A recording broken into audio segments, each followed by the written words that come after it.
Hello बच्चों, कैसे हैं आप सब। उम्मीद करते हैं आप सब लोग ठीक ठाक होंगे। और हम लोग फिर से एक बार जमा हुए हैं और आज हम लोग देखेंगे केमिस्ट्री का जो टॉपिक देख रहे हैं, सॉल्यूशन। सॉल्यूशन में याद कीजिए दो पोर्शन हम लोग पढ़ चुके हैं। पहला पोर्शन कंसंट्रेशन वाला था, उसमें मैंने मोलारिटी, मोल फ्रैक्शन इत्यादि इत्यादि को डील किया। इसके बाद मैंने पढ़ा कोलिगेटिव प्रॉपर्टीज। और आज जो अंतिम पोर्शन है इस चैप्टर का वो है सॉल्युबिलिटी। तो आज के क्लास में हम लोग देखेंगे सॉल्युबिलिटी।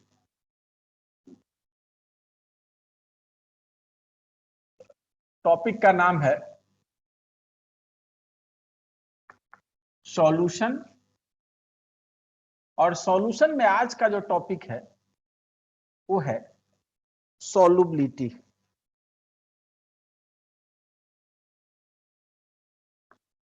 सॉल्युबिलिटी आज हम लोग देखेंगे सॉल्युबिलिटी, और इससे रिलेटेड कुछ बातें हम लोग करेंगे। उम्मीद करते हैं आज और एक क्लास और में ये खत्म हो जाएगा। सॉल्युबिलिटी है क्या, सबसे पहले ये समझते हैं। जैसे अब तक आप सब लोग सॉल्यूशन से परिचित हो गए होंगे, बहुत कुछ सॉल्यूशन के बारे में हम लोग जानते हैं। सॉल्यूशन में दो चीज होता था, एक जो एक्सेस अमाउंट पे होता था उसको हम लोग सॉल्वेंट बोलते थे, और दूसरा क्या बोलते थे, इसमें जो डिजॉल्व करते थे उसको हम लोग बोलते थे सॉल्यूट। याद होगा आपको, पानी और चीनी का जो शरबत है, शुगर सिरप, उसमें दो चीज है, पानी है और क्या है, चीनी। तो जो पानी है वो सॉल्वेंट है और चीनी है वो क्या है, सॉल्यूट। अब एक क्वेश्चन ये आता है कि क्या आपको अगर एक गिलास पानी दे दिया जाए, आप सोचना थोड़ा, तो उसमें जितना मन उतना चीनी घोल सकते हैं क्या?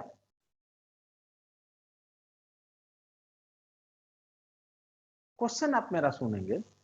आपके पास एक गिलास पानी दिया गया है, उसमें हम चीनी घोलना शुरू किए, तो जितना मन उतना चीनी घोल देंगे क्या?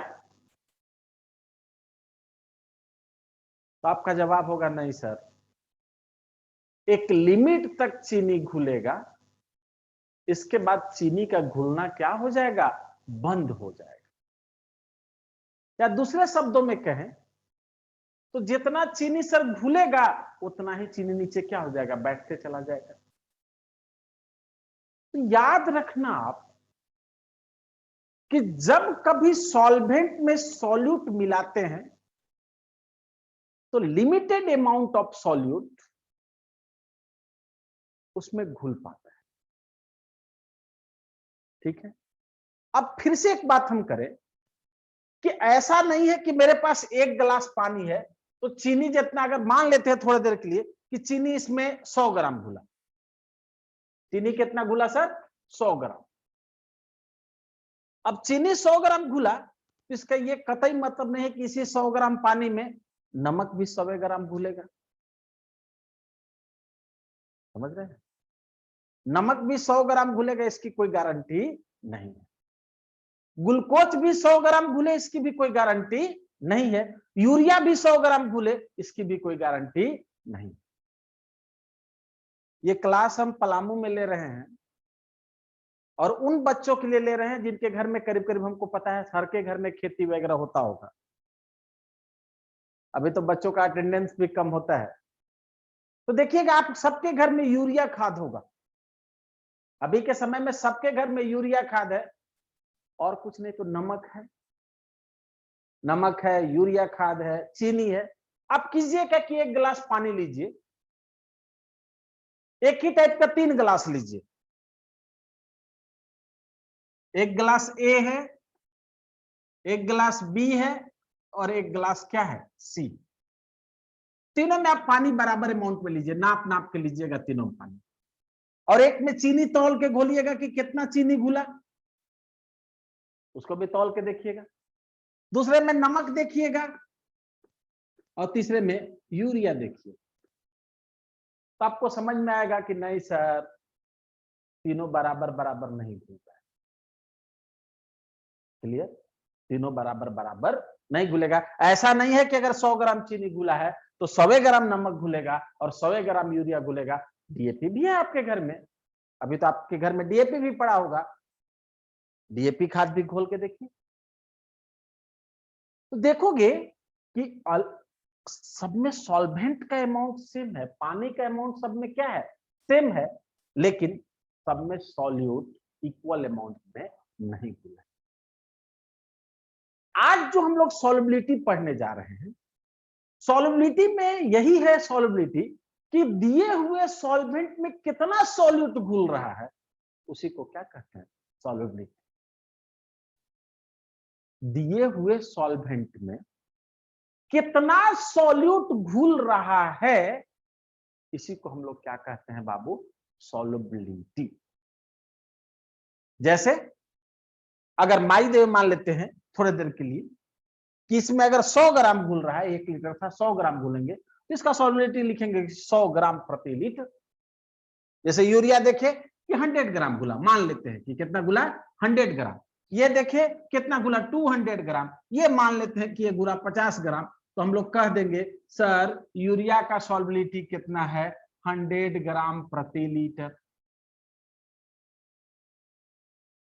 1 लीटर पानी था, कितना पानी था, 1 लीटर। ये भी पानी कितना था, 1 लीटर। ये भी पानी कितना था, 1 लीटर। तो 1 लीटर में कितना ग्राम यूरिया घुला, आप कहें सर 100 ग्राम घुला, तो हम कहेंगे सॉल्युबिलिटी कितना होगा यूरिया का पानी में, तो 100 ग्राम प्रति लीटर। नमक कितना घुल गया है बाबू, 200 ग्राम। नमक कितना घुला है, दो। अच्छा देखो एक चीज, ये डेटा में एक्सपेरिमेंटल आपको नहीं बता रहा हूं, ये जस्ट हम समझने के लिए डेटा रख रहे हैं। ऐसा नहीं 200 ग्राम नमक नहीं घुलता है, यूरिया का भी सॉल्युबिलिटी ये नहीं है, जस्ट हम समझने के लिए बात कर रहे हैं। 200 ग्राम नमक घुला तो हम कहेंगे नमक की सॉल्युबिलिटी कितना है सर, 200 ग्राम प्रति लीटर। चीनी कितना घुला सर, 50 ग्राम। तो हम लोग क्या कहेंगे, 1 लीटर में कितना घुला, 50 ग्राम। सॉरी, 1 लीटर में कितना घुला, 50 ग्राम, तो कहेंगे हम लोग 50 ग्राम प्रति लीटर।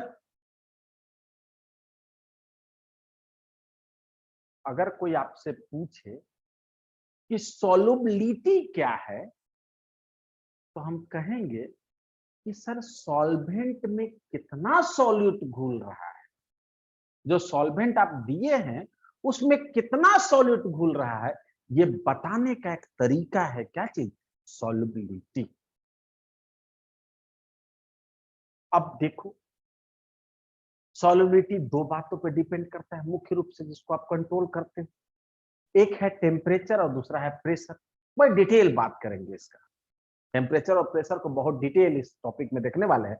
अभी बस ये समझना आप कि दो बातों पे सॉल्युबिलिटी डिपेंड करेगा, एक टेम्परेचर और दूसरा प्रेशर, जिसको आप कंट्रोल कर सकते हो, हम कंट्रोल कर सकते हैं। तो जब भी कभी सॉल्युबिलिटी लिखेंगे तो हम वहां पे टेम्परेचर का चर्चा करेंगे और साथ ही साथ प्रेशर का भी चर्चा। क्यों करेंगे, क्योंकि अगर मान लेते हैं ये 25 डिग्री सेल्सियस पे 100 ग्राम घुला है, हो सकता है कि 30 डिग्री सेल्सियस टेम्परेचर कर दे तो ये 100 की जगह पे 110 ग्राम घुल जाए। तो यहाँ पे टेम्परेचर का चर्चा करना जरूरी है। तो जब भी कभी सॉल्युबिलिटी लिखेंगे हम, तो वहां पे टेम्परेचर का चर्चा होगा। क्यों होगा, क्योंकि solubility also depends upon temperature. Solubility किस पे डिपेंड करता है, टेम्परेचर पे डिपेंड करता है। इसलिए जब भी कभी सॉल्युबिलिटी लिखेंगे हम, सॉल्युबिलिटी में किसका चर्चा करेंगे, टेम्परेचर का। दूसरा प्रेशर पे भी डिपेंड करता है। प्रेशर बढ़ाएंगे तो हो सकता है सॉल्युबिलिटी बढ़ जाए या हो सकता है सॉल्युबिलिटी घट जाए, वहां पे प्रेशर भी लिखना जरूरी है। तो जब भी कभी सॉल्युबिलिटी लिखा हुआ देखोगे, बाय द वे कहीं पे सॉल्युबिलिटी लिखा हुआ है तो क्या लिखा रहेगा, 100 ग्राम प्रति लीटर एट एसटीपी। एसटीपी लिख के सब कुछ बता दिया। स्टैंडर्ड टेम्परेचर एंड प्रेशर, जब टेम्परेचर स्टैंडर्ड था, प्रेशर स्टैंडर्ड था, एसटीपी एनटीपी तो पढ़े होगे ना, हाँ क्लास 11 में ही पढ़े। तो जब टेम्परेचर दिया हुआ है, प्रेशर दिया हुआ है, उस समय 1 लीटर में कितना घुल रहा है, 100 ग्राम। क्लियर है? देखिए यहाँ पे टेम्परेचर का भी चर्चा किया, तो ऐसा भी लिख सकते हैं, भाई देखो कहीं पे लिखा हुआ है, देखोगे 80 ग्राम पर litre at 25 degree Celsius and 1 atm pressure. थोड़ा और क्लियर लिख दिया कि 1 लीटर में कितना घुल रहा है, 80 ग्राम। 1 लीटर में कितना घुल रहा है, 80 ग्राम, जब टेम्परेचर कितना है 25 डिग्री सेल्सियस और प्रेशर कितना है 180 है। क्लियर? चलो थोड़ा और आपको उलझा सकता है, ये ग्राम की जगह पे मोल भी तो लिखा जा सकता है। केमिस्ट्री में ग्राम में बातें होती क्या है, केमिस्ट्री में तो मोल में बातें होती है। तो हम लोग क्या लिख देंगे, 1.2 मोल प्रति लीटर एट एसटीपी। ग्राम में नहीं लिख के, जो ग्राम था उसको मोलिकुलर वेट से डिवाइड किए, अब मोलिकुलर वेट से डिवाइड किए तो किसमें कन्वर्ट कर गया, मोल में। जैसे समझो गया, बाय द वे कहीं पे लिखा हुआ है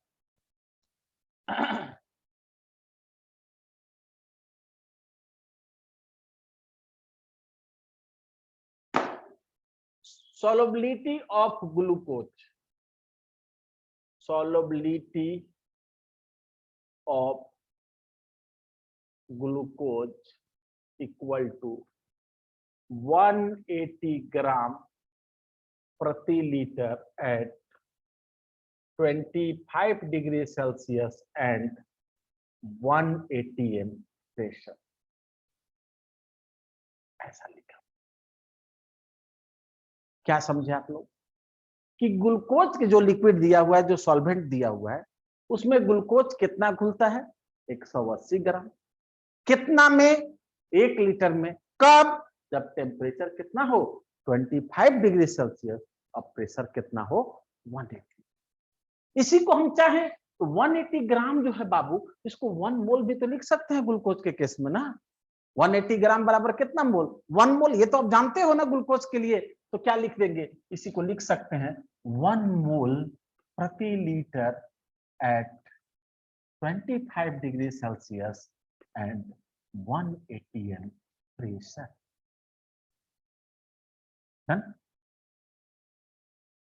क्लियर है? ये थी बातें किसकी, सॉल्युबिलिटी। देखो अगर कोई पूछे कि सॉल्युबिलिटी है क्या, तो हम कहेंगे कि किसी भी सॉल्वेंट में दिए हुए टेम्परेचर प्रेशर पे कितना सॉल्यूट घुल सकता है या घुला हुआ है, ये बताने का एक क्या है, तरीका है। सॉल्युबिलिटी ग्राम पर लीटर में भी लिखा हुआ दिखेगा और मोल पर लीटर में भी लिखा हुआ दिखेगा।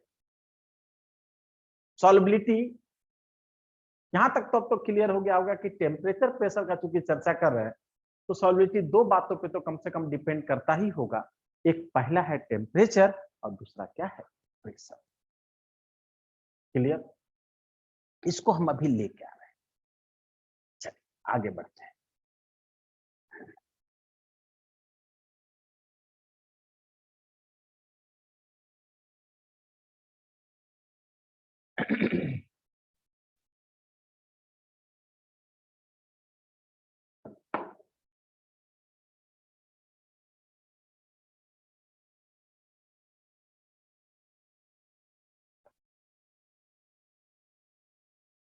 सॉल्युबिलिटी, सॉल्युबिलिटी का यूनिट लिख देते हैं यहाँ पे, ग्राम पर लीटर हो सकता है और क्या हो सकता है बाबू, मोल पर। अब देखिए सॉल्युबिलिटी को अगर हम बेस बना दे, सॉल्युबिलिटी को ही आधार माने, तो सॉल्यूशन तीन तरह के। सॉल्यूशन कितने तरह के? तीन तरह। सॉल्युबिलिटी को आधार माने तो सॉल्यूशन कितने तरह के? तीन तरह के।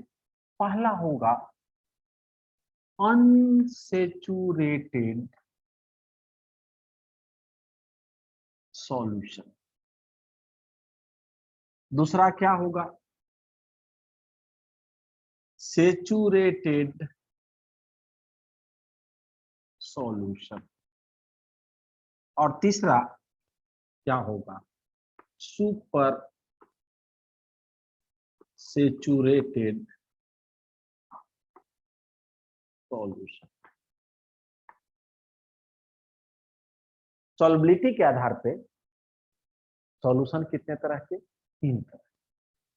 फर्स्ट अनसेचुरेटेड, दूसरा सेचुरेटेड और तीसरा सुपर सेचुरेटेड। कहा जाता है कि ऐसा सॉल्यूशन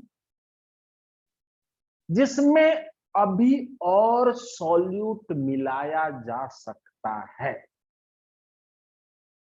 ऐसा सॉल्यूशन जिसमें अभी इसी कंडीशन पे, इसी टेम्परेचर पे, इसी प्रेशर पे और सॉल्यूट अगर मिलाया जा सकता है, तो वैसे सॉल्यूशन को हम लोग कहेंगे अनसेचुरेटेड सॉल्यूशन। अभी सेचुरेट नहीं है, भरा हुआ नहीं है। जैसे घर में जो आप चीनी का शरबत बनाते हैं, उसमें और चीनी घुल सकता है कि नहीं? हाँ सर, घुल सकता है। तो घुल सकता है तो आपका कैसा हो गया? Unsaturated solution. क्लियर? वैसा सॉल्यूशन जिसमें इसी कंडीशन पे और सॉल्यूट घोला जा सकता है, उसको हम लोग क्या कहेंगे? Unsaturated solution. क्या बोलेंगे उसको? Unsaturated solution. क्लियर? दूसरा हुआ सेचुरेटेड। किसको कहेंगे? तो सर ऐसा सॉल्यूशन जिसमें अब इस टेम्परेचर पे, इस प्रेशर पे अब और सॉल्यूट नहीं घोला जा सकता है, वैसे सॉल्यूशन को हम लोग क्या कहेंगे? Saturated solution. क्लियर? अनसेचुरेटेड और सेचुरेटेड में थोड़ा सा अंतर है। इसी कंडीशन पे और घोला जा सकता है, क्या कहेंगे? अनसेचुरेटेड। इसी कंडीशन, इसी टेम्परेचर प्रेशर पे अब और नहीं घोला जा सकता है, उसको क्या कहेंगे? सेचुरेटेड। सेचुरेटेड अगर कोई सॉल्यूशन हो गया तो उसमें अगर और सॉल्यूट मिलाओगे तो एक तरफ से घुलना शुरू होगा और दूसरी तरफ से नीचे से क्रिस्टलाइज होना शुरू हो जाएगा। चीनी ऊपर से घोल रहे हैं और नीचे चीनी बैठते जा रहा है। मतलब जितना घोल रहे हैं उतना क्या हो जा रहा है? बैठ जा रहा है। तो ऐसे सॉल्यूशन को हम लोग कहेंगे सेचुरेटेड सॉल्यूशन। क्लियर? दो हम लोग समझे। पहला है अनसेचुरेटेड, जिसमें और घोला जा सकता है, उसको क्या कहेंगे? अनसेचुरेटेड। अब इस टेम्परेचर प्रेशर पे नहीं घोला जा सकता है, उसको क्या कहेंगे? Saturated. Last super saturated. Sir किसी भी टेम्परेचर, किसी भी प्रेशर पे अब और सॉल्यूट नहीं घोला जा सकता। क्लियर? तो वैसे सॉल्यूशन को हम लोग कहेंगे सुपर सेचुरेटेड सॉल्यूशन। सॉल्यूशन कितने तरह के? तीन तरह के। पहला क्या है? अनसेचुरेटेड। वैसा सॉल्यूशन जिसमें और सॉल्यूट घोल सकते हैं, और सॉल्यूट अगर घुल जाए इसी कंडीशन पे तो कहेंगे कि अनसेचुरेटेड। अब क्या है? घोलते गए घोलते गए घोलते गए घोलते गए, अब देखिए कि घुलना बंद हो गया। जितना घुल रहा है उतना नीचे से बैठ रहा है। नहीं, उसको क्या कहेंगे? सेचुरेटेड। उसको क्या कहेंगे? सेचुरेटेड। टेम्परेचर प्रेशर को मैंने फिक्स रखा अब इस टेम्परेचर और प्रेशर पे अब और सॉल्यूट नहीं घुलेगा। बस सुपर सेचुरेटेड, चाहे कुछ भी टेम्परेचर कर दीजिए, कुछ भी प्रेशर कर दीजिए, अब उसमें और सॉल्यूट घुलने वाला नहीं है, उसको हम लोग क्या कहेंगे? Super saturated. क्लियर? मतलब थोड़ा सा ऐसे देखेंगे आप, अनसेचुरेटेड और सॉल्यूट घुल सकता है, सेचुरेटेड इस टेम्परेचर पे अब नहीं घुलेगा, सुपर सेचुरेटेड किसी भी टेम्परेचर पे अब नहीं घुलेगा। क्लियर? अनसेचुरेटेड इसी टेम्परेचर प्रेशर पे और सॉल्यूट घुल सकता है, अनसेचुरेटेड। सेचुरेटेड इस टेम्परेचर प्रेशर पे अब और सॉल्यूट नहीं घुलेगा, सेचुरेटेड। सुपर सेचुरेटेड किसको कहेंगे? किसी भी टेम्परेचर प्रेशर पे अब और सॉल्यूट नहीं घुलेगा, उसको हम लोग क्या कहेंगे? Super saturated. क्लियर है? तो सॉल्युबिलिटी को अगर आधार मान लें तो सॉल्यूशन कितने तरह के हुए? 3 तरह के हुए। फर्स्ट अनसेचुरेटेड, सेकेंड सेचुरेटेड और थर्ड सुपर सेचुरेटेड। क्लियर है? अनसेचुरेटेड किसको कहेंगे? जिसमें अब और सॉल्यूट घुल सकता है। सेचुरेटेड इस टेम्परेचर इस प्रेशर पे अब और सॉल्यूट नहीं घुलेगा, उसको क्या कहेंगे? सेचुरेटेड। सुपर सेचुरेटेड किसको कहेंगे? किसी भी टेम्परेचर किसी भी प्रेशर पे अब और सॉल्यूट नहीं घुलेगा, उसको क्या कहेंगे? Super saturated. चलिए अब हम लोग बात करते हैं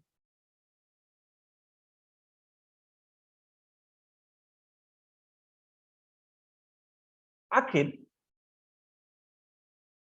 सॉल्युबिलिटी को कौन कौन से लोग प्रभावित करते हैं।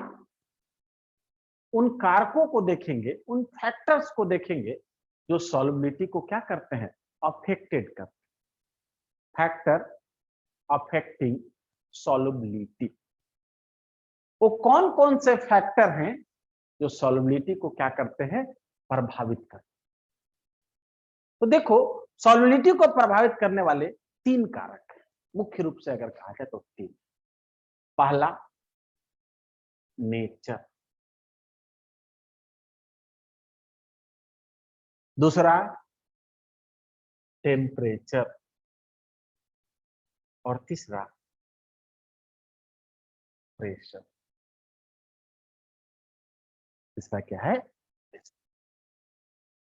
सॉल्युबिलिटी की बात करें, अगर कोई पूछे कि सॉल्युबिलिटी को कौन कौन से लोग प्रभावित करते हैं, वो कौन कौन से फैक्टर हैं जो किसको प्रभावित करते हैं? सॉल्युबिलिटी को। तो हम कहेंगे कि सर 3 फैक्टर। कितने फैक्टर हैं? 3 फैक्टर। पहला कौन? नेचर। किसका नेचर? तो nature of solute and solvent, nature of solute and solvent का। दूसरा क्या है? टेम्परेचर। और तीसरा क्या है? प्रेशर। क्लियर? अब अगर बात करें, एक एक करके देखते हैं। हम लोग सबसे पहले नेचर की बात करें। सबसे पहले किसकी बात करें? Nature. Nature of solute and solvent. Nature of solute and, अगर सॉल्युबिलिटी की बात किया जाए तो सॉल्युबिलिटी को प्रभावित करने वाला जो फर्स्ट फैक्टर है, जो पहला फैक्टर है, वो कौन सा है? Nature of solute and solvent. देखो यहां पे एक बात याद रखना आप, चोर चोर मौसेरा भाई, सुने हुई कहावत, चोर चोर मौसेरा भाई। मतलब चोर का दोस्त कौन होता है? चोर। आप स्टूडेंट हो, स्टूडेंट का दोस्त कौन होगा? स्टूडेंट। आपके दोस्त कभी टीचर नहीं हो सकते। टीचर के फ्रेंड लिस्ट में कौन होगा?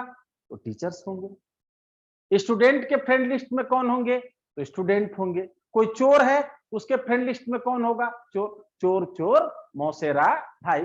अगर इसी चीज को इंग्लिश में लिखे तो हम लोग क्या लिखेंगे? लाइक, डिजॉल्व लाइक डिजॉल्व, चोर चोर मौसेरा खाए। अब इसका लिखने का क्या मतलब है कि लाइक डिजॉल्व लाइक? देखो इसका लिखने का सिंपल सा मतलब यही है कि अगर सॉल्यूट, देखो जैसे थोड़ा एक एग्जांपल के साथ शुरू करते हैं। हमने लिया है नमक, हिंदी में लिख रहे हैं, देखो नमक, हमने लिखा है पानी, हमने लिखा है मोम,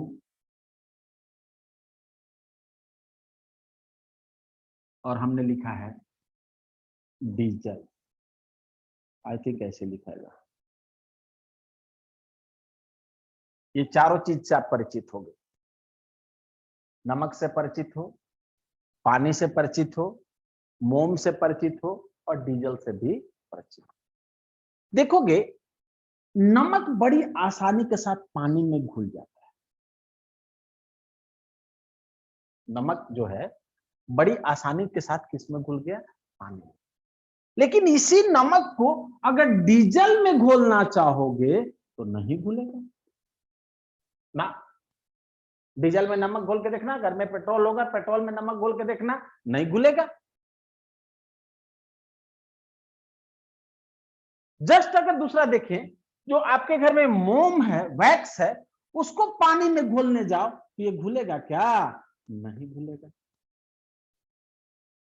लेकिन इसी मोम को अगर आप डीजल में घोलना चाहो तो क्या हो जाएगा? घुल जाएगा।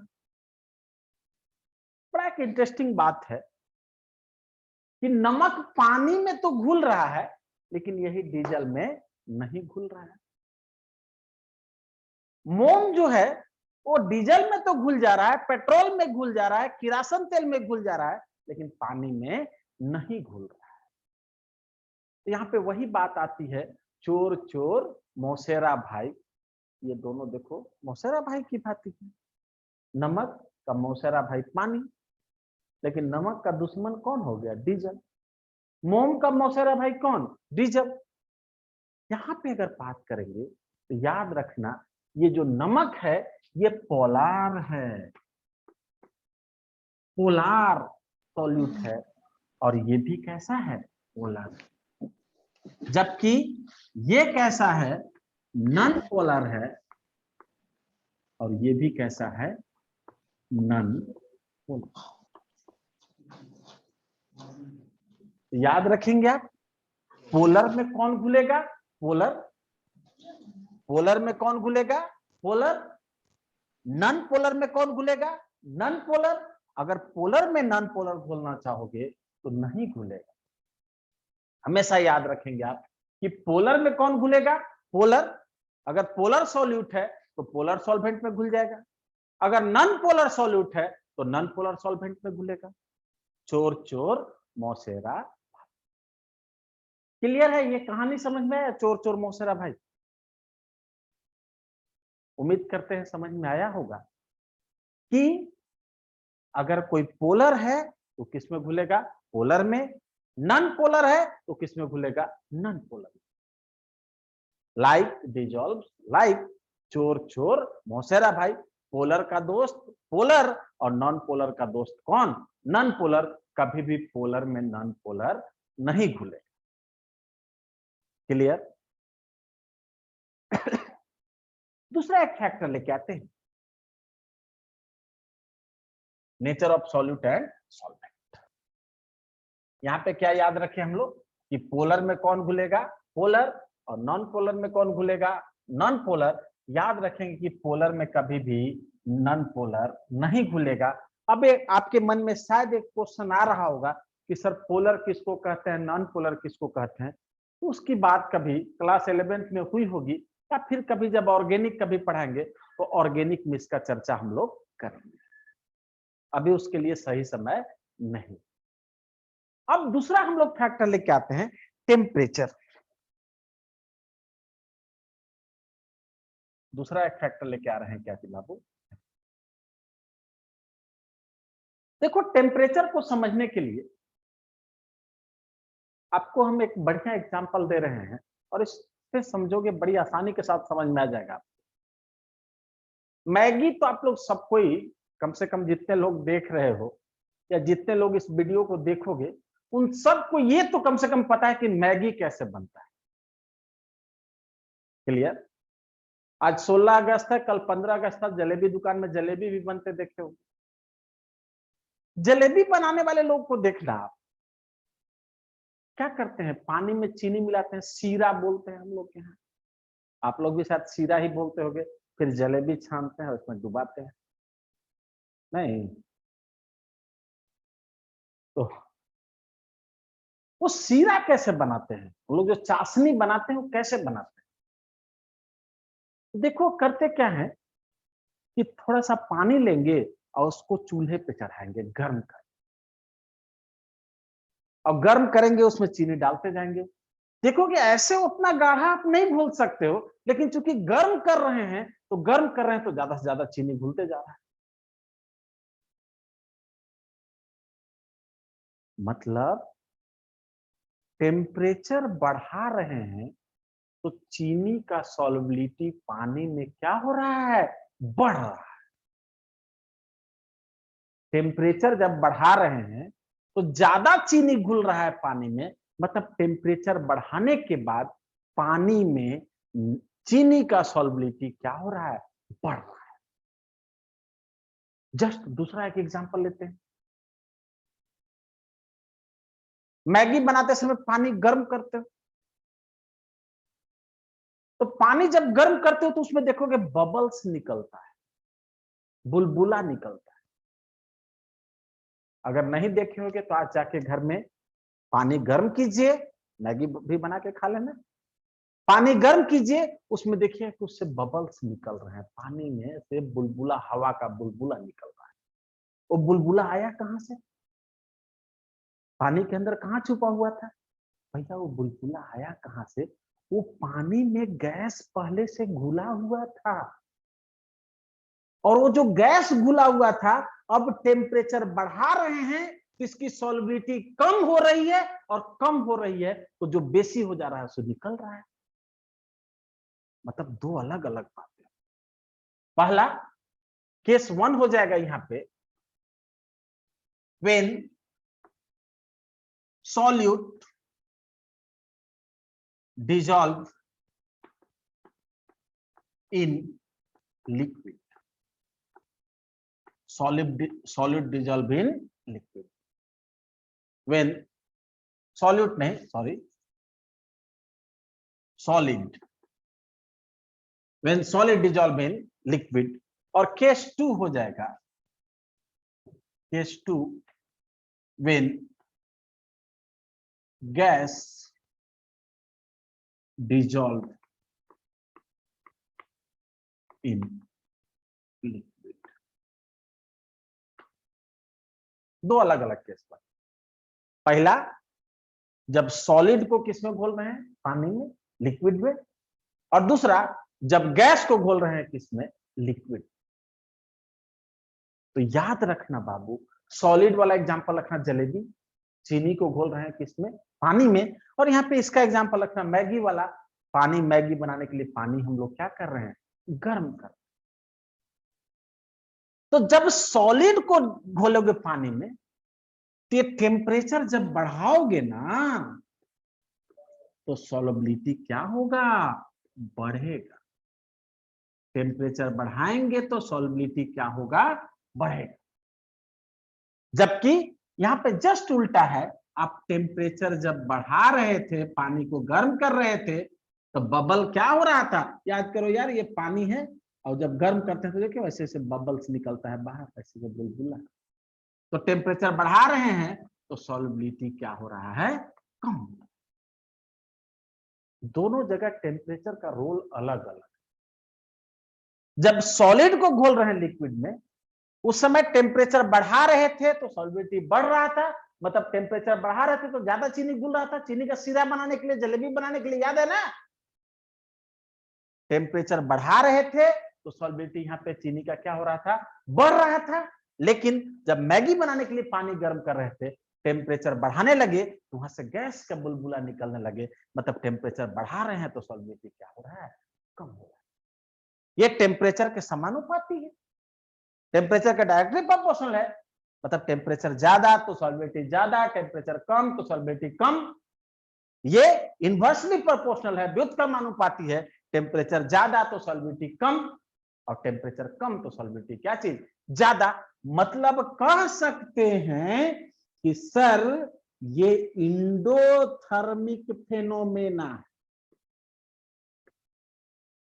कैसा है, इंडोथर्मिक। ये कैसा है सर, तो एक्सोथर्मिक।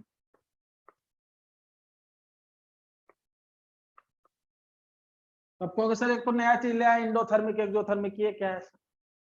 कुछ नहीं, टर्म है थर्मोडायनेमिक्स का। इंडोथर्मिक किसको कहते हैं कि जब टेम्परेचर बढ़ाने के बाद अगर कोई घटना बढ़ रही है, टेम्परेचर के साथ साथ ये भी बढ़ रहा है, तो उस फेनोमेना को कहते हैं इंडोथर्मिक। उसको क्या कहते हैं, इंडोथर्मिक। मतलब जब कभी सॉलिड को लिक्विड में घोलेंगे, सॉलिड को किसमें घोल रहे हैं, लिक्विड को, चीनी को किसमें घोल रहे हैं, पानी में, तो ये इंडोथर्मिक फिनोमेना है। मतलब टेम्परेचर बढ़ाएंगे तो सॉल्युबिलिटी बढ़ेगा, टेम्परेचर घटाएंगे तो सॉल्युबिलिटी क्या होगा, घटेगा। जब गैस को घोल रहे हैं लिक्विड में, ऑक्सीजन को घोल रहे हैं लिक्विड में, नाइट्रोजन को घोल रहे हैं लिक्विड में, तो एक्सोथर्मिक फिनोमेना है। कैसा फिनोमेना है, एक्सोथर्मिक। और एक्सोथर्मिक कहने का मतलब यह हुआ कि टेम्परेचर का उल्टा है, टेम्परेचर बढ़ाएंगे तो सॉल्युबिलिटी घटेगा और टेम्परेचर घटाएंगे तो सॉल्युबिलिटी क्या होगा, बढ़ेगा। क्लियर है? तो हमने देखा टेम्परेचर, टेम्परेचर का इफेक्ट मैंने देखा। टेम्परेचर के इफेक्ट में बताया कि जब कभी सॉलिड को लिक्विड में घोलोगे तो कैसा फिनोमेना है, इंडोथर्मिक। मतलब टेम्परेचर बढ़ाएंगे तो सॉल्युबिलिटी भी क्या होगा, बढ़ेगा। और जब कभी गैस को लिक्विड में घोलेंगे तो ये कैसा फिनोमेना है, एक्सोथर्मिक फिनोमेना है। और एक्सोथर्मिक फिनोमेना कहने का मतलब ये है कि टेम्परेचर बढ़ाएंगे तो सॉल्युबिलिटी क्या होगा। तो आज मैंने दो फैक्टर को देखा। पहला नेचर, नेचर में हमने क्या सीखा, चोर चोर मौसेरा भाई, लाइक डिजॉल्व्स लाइक। पोलर में कौन घुलेगा, पोलर। नॉन पोलर में कौन घुलेगा, नॉन पोलर। क्या पोलर नॉन पोलर में घुलेगा, हम कहें नहीं सर नहीं। टेम्परेचर की बात करें तो हम लोग दो भागों में बांट के पढ़े। पहला केस क्या बनाए, जब सॉलिड को किसमें घोल रहे हैं, लिक्विड में। सॉलिड को किसमें घोल रहे हैं, लिक्विड में। और दूसरा केस में क्या देखे, गैस को किसमें घोल रहे हैं, लिक्विड में। सर सॉलिड को जब कभी लिक्विड में घोलोगे तो ये इंडोथर्मिक फिनोमेना। और इसको यहां बोर्ड से ज्यादा अच्छा है कि आप जलेबी दुकान में जाके समझो। चले जाओ जलेबी दुकान में, देखो वो जलेबी बना रहा है, जलेबी थोड़ा सुबह चले जाना, गर्मा गर्म जलेबी भी मिल जाएगा।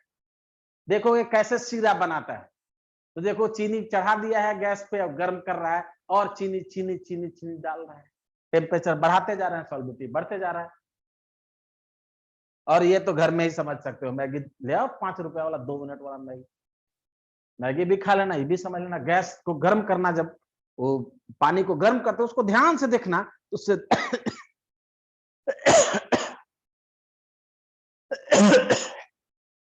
सॉरी, उसको ध्यान से देखना तो देखोगे कि जब पानी गर्म कर रहे होगे तो गैस के बुलबुला क्या हो रहे होंगे, निकल रहे होंगे। मतलब टेम्परेचर बढ़ाए तो गैस का घुलना कम हुआ, तब ना बाहर निकलने लगा। क्लियर है? तो दो फैक्टर मैंने देखा, पहला नेचर और दूसरा क्या थी बाबू, टेम्परेचर। थर्ड फेनोमेना है, थर्ड जो फैक्टर है, फेनोमेना नहीं सॉरी, थर्ड जो फैक्टर है वो क्या है, प्रेशर। थर्ड फैक्टर कौन सा है, प्रेशर। बहुत इंपॉर्टेंट है, प्रेशर को हम लोग अगले दिन देखेंगे। थोड़ा सा मैं आपसे बात कर दूं प्रेशर के बारे में। प्रेशर का इफेक्ट यहां पे कम दिखेगा, सॉलिड को जब लिक्विड में घोलेंगे तो प्रेशर का इफेक्ट नहीं दिखेगा, कैन बी नेग्लेक्टेड। उसको हम लोग नेग्लेक्ट कर सकते हैं, क्योंकि सॉलिड पे प्रेशर लगाएंगे, घर में ईंटा ईंटा पे प्रेशर लगाएंगे, कोई फर्क पड़ेगा क्या, बहुत ज्यादा यहाँ पे फर्क नहीं पड़ेगा। लेकिन जब कभी गैस को घोलेंगे अगर हम यहाँ पे लिक्विड में, तो वहां पे प्रेशर का इफेक्ट सिग्निफिकेंट होगा, इतना ज्यादा इफेक्ट होगा जिसको हमको पढ़ने की जरूरत है। इसको पढ़ने की जरूरत नहीं है क्योंकि इतना कम इफेक्ट होगा कि नहीं, का भेड़ लगले और का भेड़ भी सुख ले, सुना हो कि नहीं? यहाँ पे बहुत ज्यादा प्रेशर का इफेक्ट नहीं होगा, यहाँ पे प्रेशर का इफेक्ट होगा। यहीं से बहुत इंपॉर्टेंट टॉपिक एक हम लोग देखेंगे, हेनरी लॉ। अगले क्लास में हम लोग क्या देखेंगे? हेनरी लॉ बहुत इंपॉर्टेंट होगा, एग्जाम में पूछा जाता है। हेनरी लॉ पे खूब सारे क्वेश्चन आते हैं। ठीक है, तो चलिए आज के लिए इतना ही, फिर हम लोग अगले दिन मिलते हैं, आगे कंटिन्यू करें। Thank you.